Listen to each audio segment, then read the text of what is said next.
To design a face frame right on the screen, open the Face Frame Builder, then click on New Frame. And for our example of a vanity base, enter the overall height of 36 inches and the width of 30 inches. Depending on the cabinet, a top rail might be wider to allow for crown molding, or a stile may be extra wide for scribing. The software is designed to accommodate varying widths of stile and rail. In our example, we're using a 2-inch top rail, a 4-inch bottom rail, and 2-inch wide left and right stiles. With the perimeter parts selected, press OK, and the basic frame is now displayed on the screen.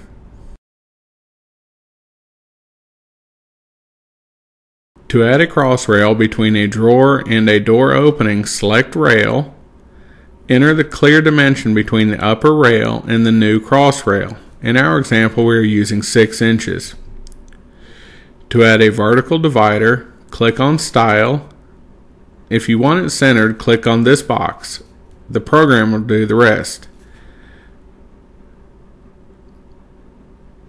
When all the parts are added, click on the Save Frame, give the frame a name, and save it on the PC.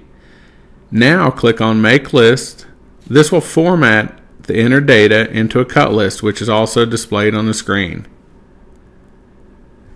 The designing portion is now complete. The next step is the machining process.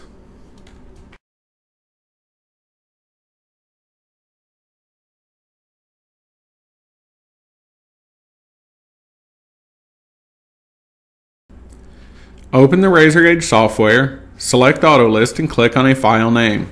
A detailed list of all parts needed for the selected frame is now displayed. Select the first piece and the RAZORGAGE will automatically move into position. After cutting the part to length, click Part Cut. If there are multiple parts to be cut, the program counts down the total and draws a line through the description after the last piece is cut. When all the pieces are cut to length, the stiles and rails are now processed on the MORSO notching machine. On the main screen, select Notching, highlight the file name to see a list of all parts needed for that particular frame. Select the part displayed on the screen, with all required notch cuts highlighted.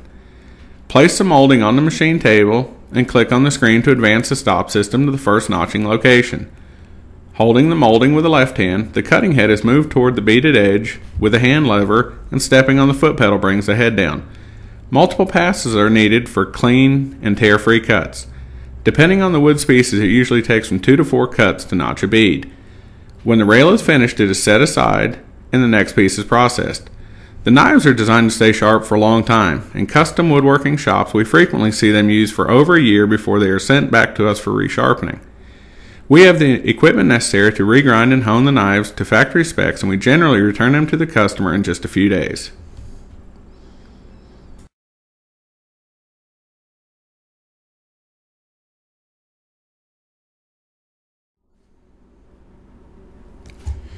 Here we are doing a quick demo on the MORSO NFXL. The stile is placed face up on the table, and multiple steps will assure a clean notch.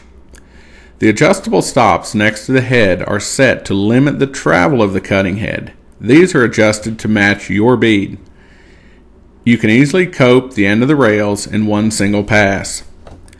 After the stile is notched and the rail is coped, you'll have a tight, perfectly aligned joint and are now ready to go to the next step. Notching machines are available in the manual version as you have just seen, or electro-hydraulic for higher productions.